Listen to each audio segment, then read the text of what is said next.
Bonsoir à tous, très heureuse de vous retrouver en ce début de semaine. Au sommaire de cette édition, un nouveau point d'étape sur la situation sanitaire à Monaco avec le ministre d'État qui a donné aujourd'hui une conférence de presse, une semaine après la mise en œuvre des mesures de couvre-feu. Quel est le taux d'incidence en principauté? Quelle est la situation au CHPG ou au Centre national de test? Pierre Dartout a répondu à toutes ces questions. Reportage à suivre. Nous entendrons également le ministre de l'Intérieur, Patrice Célario, qui est revenu, lui, sur les contrôles opérés pour faire respecter les mesures instaurées. Un parrain au grand cœur et à la grande taille pour la No Finish Line 2020, le basketteur Wilfried Yeguete. Il sera notre invité et nous présentera les modalités de cette course caritative qui, pour la première fois cette année, sera virtuelle en raison du contexte sanitaire. À l'Auditorium Régnier 3, le concert donné par l'Orchestre Philharmonique de Monte-Carlo avec en tête d'affiche le violoniste Renaud Capuçon. Mais tout de suite, donc, pour débuter ce journal, retour sur la conférence de presse donnée aujourd'hui par le gouvernement, récit de Sandrine Nègre sur des images de Sylvain Perromal. Difficile, voire impossible aujourd'hui d'évoquer la situation sanitaire sans se pencher sur le taux d'incidence, un taux essentiel car il permet d'apprécier ce qui se passe de très près. On a un taux d'incidence qui a fortement augmenté par rapport aux semaines précédentes puisqu'il est à l'heure actuelle de 315. Ça veut donc dire qu'il y a eu en principauté, rapporté à 100 000 habitants, 315 cas sur les 7 derniers jours. Nous sommes toujours en dessous des Alpes-Maritimes et de la moyenne nationale française, mais ce taux a augmenté nettement. Cela dit, ce résultat, nous considérons qu'il est pour nous un message de vigilance. Nous gardons le couvre-feu et il n'est pas envisagé de passer au stade du confinement. Ce rendez-vous au ministère d'État a aussi permis à Benoît de Sèvelinges de faire le point sur le nombre de patients hospitalisés atteints par la Covid-19. Ils étaient 19 lundi après-midi. Avec ces précisions, 3 d'entre eux étaient en réanimation, 3 ont été hospitalisés pour d'autres raisons et ont été testés positifs. Le centre de suivi est quant à lui en lien direct avec 91 personnes à domicile. Le ministre des Affaires sociales et de la Santé a donc rappelé l'intérêt, bien évidemment, des tests et du dépistage. Nous avons réalisé la semaine dernière 1807 tests, très précisément, des tests PCR, ce sont les plus fiables. Ils sont mis en œuvre soit au CHPG, soit à l'espace Léo Ferré, soit dans un laboratoire privé de ville à Monaco. Et puis en parallèle, nous avons aussi commencé à tester en test antigénique, vous l'avez vu, à la compagnie des Carabineers du Prince, ce qui nous permet de rassurer et de nous assurer de l'état de santé de notre population. Le Centre scientifique de Monaco a reçu une machine de toute dernière génération qui avait été commandée au printemps dernier et que le souverain inaugurera très prochainement. Et cette machine permettra de développer davantage encore les capacités d'analyse en PCR de Monaco. Au cours de cette conférence, le ministre d'État a souligné l'importance que revêt la mobilisation de chacun. Il est ainsi primordial que l'ensemble de la population et les établissements respectent les gestes barrières, port du masque, lavage des mains, distanciation sociale, seul moyen pour gagner cette bataille. Le ministre d'État était entouré notamment du ministre de la Santé et des Affaires sociales et du ministre de l'Intérieur. Patrice Célario a dressé le bilan des contrôles effectués pour faire respecter les mesures mises en œuvre dans le cadre de cette crise sanitaire. Nous l'écoutons. Après une phase de pédagogie, d'explication, qui était le début de la semaine, nous sommes passés à une phase effectivement un petit peu plus répressive, un petit peu plus attentive avec de la verbalisation lorsque les infractions étaient caractérisées. Il y a eu des observations lorsque le masque était mal porté, par exemple. Le masque doit couvrir le nez et la bouche. Il ne doit pas être sous le menton, mais il doit vraiment être porté correctement. Donc là, il y a eu des observations. Et puis, il y a eu aussi des verbalisations, un peu plus de 90 verbalisations qui ont été dressées durant le week-end pour le non-port du masque par des personnes sans justification particulière. Et il y a eu 26 verbalisations sur l'ensemble du week-end par rapport à la mesure du couvre-feu, c'est-à-dire le fait d'être chez soi à partir de 20h du soir. Oui, donc il y a eu 26 verbalisations. L'exception monégasque permet donc aux restaurants de rester ouverts dans le respect des règles sanitaires et avant le couvre-feu. Comment réagissent les clients? Est-ce que malgré le contexte, vous allez encore au restaurant? La réponse avec ces témoignages recueillis aujourd'hui par Chrisinda Tomel. Je pense que la situation sanitaire, elle est assez grave. Et enfin, pour ce qui me regarde, j'essaye de limiter tout ce qui est sorti, etc. Donc je sors moins avec mes amis, mais après, ça arrive qu'avec les distances avec mes parents, j'aille au restaurant, mais moins qu'avant. Je préfère rester à la maison, sincèrement, et j'aurais même préféré ne pas envoyer ma fille à l'école, mais je ne peux pas faire autrement, donc je l'envoie à l'école. Malheureusement, je n'y vais plus. Au restaurant, non, mais je n'ai pas l'habitude d'y aller. En revanche, j'achète à Monaco. Est-ce que vous allez encore au restaurant ou est-ce que vous préférez On y éviter? va au restaurant, là. On va essayer de trouver un endroit pour manger un morceau. Tout à fait. Alors ça vous fait pas peur? Non. Vous savez, à mon âge, plus rien ne me fait peur. Pour soutenir l'économie, pour continuer à vivre, tout en prenant des précautions, en faisant attention. Pour faire tourner le business monégasque, non? C'est important, justement. Eh ben oui, c'est bien, ouais. Faire bouger les choses ici. Les autres informations du jour avec Fabien Bonilla et cette annulation. Oui, bonsoir Patricia, bonsoir à tous. La traditionnelle journée internationale des droits de l'enfant, organisée chaque année par la Direction de l'Éducation nationale, de la jeunesse et des sports, vient d'être annulée. Elle devait se dérouler le samedi 21 novembre. Cette journée des droits de l'enfant est annulée, vous vous en doutez, en raison de l'évolution de la crise sanitaire. Elle sera reportée au mois de juin ou de septembre 2021, en fonction bien sûr de l'évolution de cette crise. Et nous restons dans le domaine de l'aide à l'enfance. Vous connaissez probablement l'association Les Enfants de Francky qui soutient à Monaco et dans la région les enfants malades, handicapés ou défavorisés.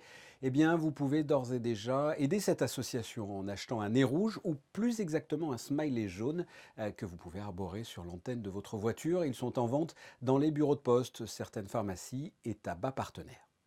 Vous l'avez dit, ce nez rouge peut s'acheter dans les bureaux de poste, mais attention, pas mercredi. Absolument. Tous les bureaux de poste de la Principauté seront fermés ce mercredi 11 novembre, date anniversaire de la fin de la Première Guerre mondiale et jour férié en France.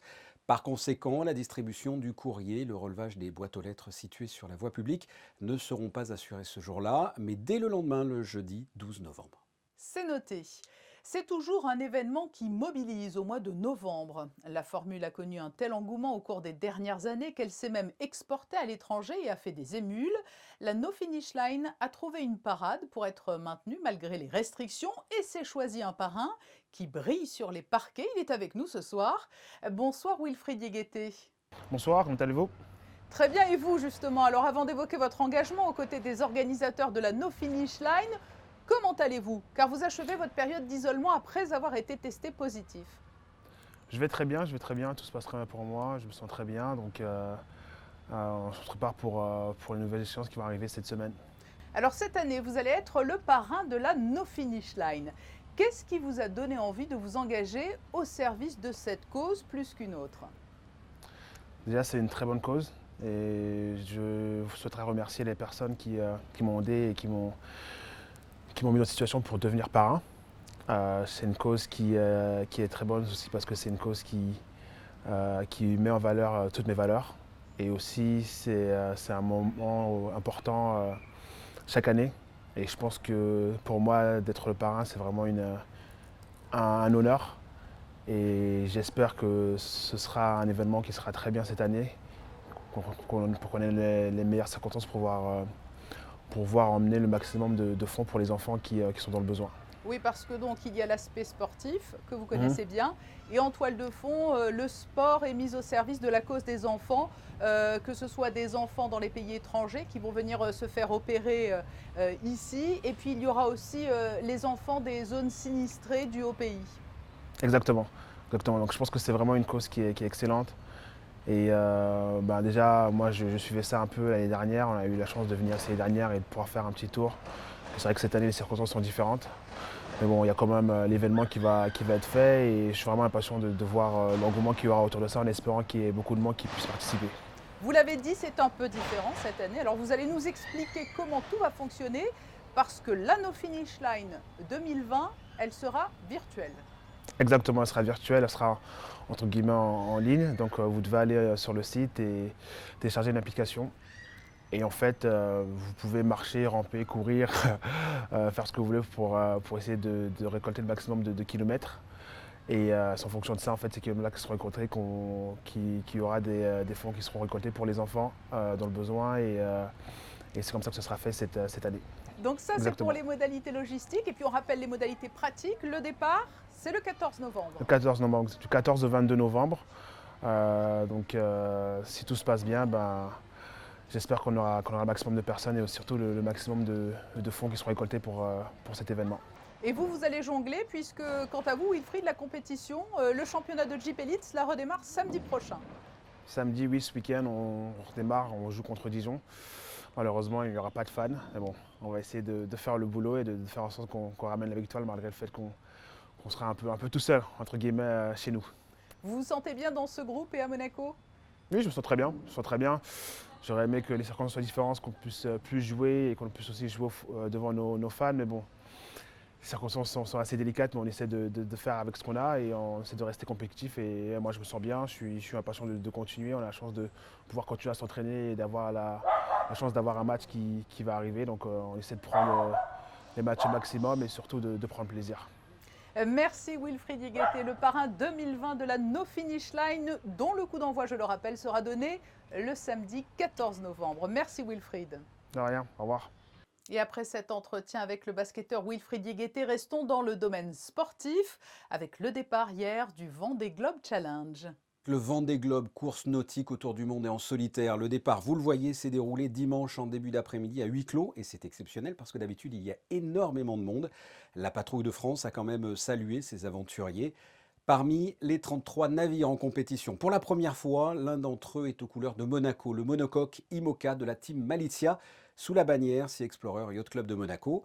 À son bord, l'Allemand Boris Herrmann. C'est délicat de vous donner déjà un classement parce que les premiers jours, ça varie très vite. Il était dans les premiers, il s'est retrouvé 29e, puis 19e en milieu d'après-midi de lundi. En tout cas, Boris Herrmann a envoyé une vidéo de l'intérieur de son bateau pendant la course. Ça va vite, plus de 21 nœuds au moment de cette vidéo. On écoute juste quelques secondes l'ambiance à l'intérieur.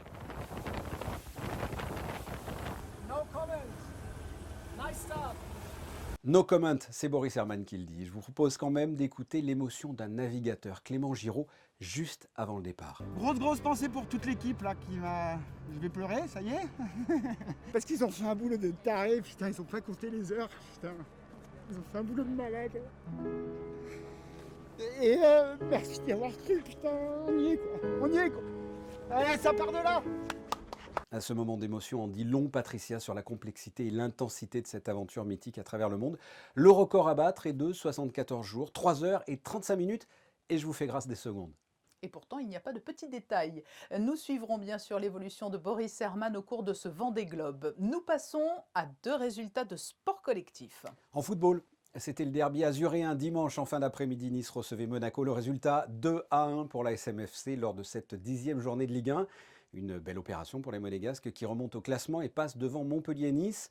Monaco est à seulement 2 points du dauphin lillois. Prochaine rencontre le vendredi 20 novembre. Les Monégasques recevront le leader au classement, le PSG. Et un dernier résultat en volleyball. L'équipe féminine monégasque en élite s'est imposée sur son parquet face à Calais 3-7-1. Les Monégasques sont 6e au classement dans leur poule. Les joueuses se déplaceront à Saint-Laurent-du-Var le 28 novembre. Merci. Il était notre invité vendredi. Le violoniste Renaud Capuçon a donné un 2e concert dimanche à l'auditorium Régnier 3. Un concert intitulé Danse, danse, danse et auquel assistaient José Sacré, Serge Prémont et Clélia Renaud.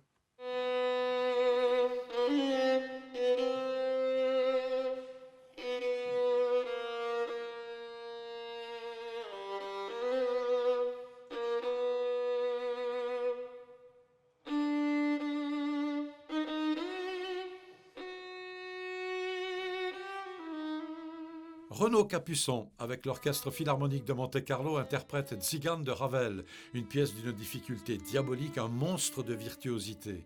Puis une autre pièce de Ravel, la sonate pour violon, orchestrée par un compositeur monégasque, Jan Marèche, avec en ouverture Habanera de Louis Aubert et en conclusion la suite numéro 2 de Bacchus et Ariane d'Albert Roussel. C'est un programme de musique 100% française que nous a offert l'Orchestre Philharmonique de Monte-Carlo, placé sous la direction du maestro Fabien Gabel. Pendant quelques années, je pense à un désamour de la musique française. Roussel, Honegger, Paul Dukas, Chausson, Chabrier, ça fait partie de notre patrimoine et on doit le défendre. on doit le défendre. Et il y a beaucoup d'orchestres à l'étranger qui me demandent de faire évidemment tout le répertoire, mais on me demande, voilà, est-ce qu'on peut faire de la musique française, mais autre chose de ce qu'on a l'habitude d'entendre. Prochain concert de l'Orchestre Philharmonique de Monte-Carlo, dimanche 29 novembre, sous la direction de Kazuki Yamada, avec en soliste Nicolas Angelich.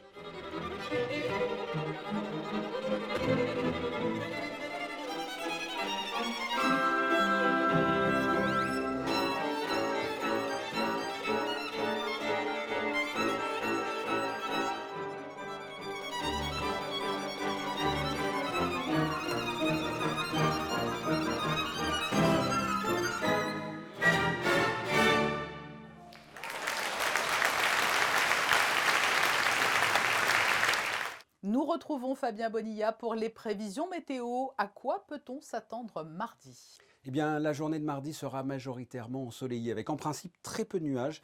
En ce qui concerne les températures, comptez de 13 à 17 degrés. Le soleil se lèvera à 7h18 pour se coucher à 17h10. Et ce mardi, nous fêterons les Léons. Ainsi se referme ce journal. Pour nous quitter, les photos de Manuel Vitali à l'heure où de nouvelles bornes d'information sont en cours d'installation un peu partout dans Monaco. Cela fera l'objet d'un reportage complet dans le journal de 19h mardi, journal que j'aurai le plaisir de vous présenter. Très bonne soirée à tous.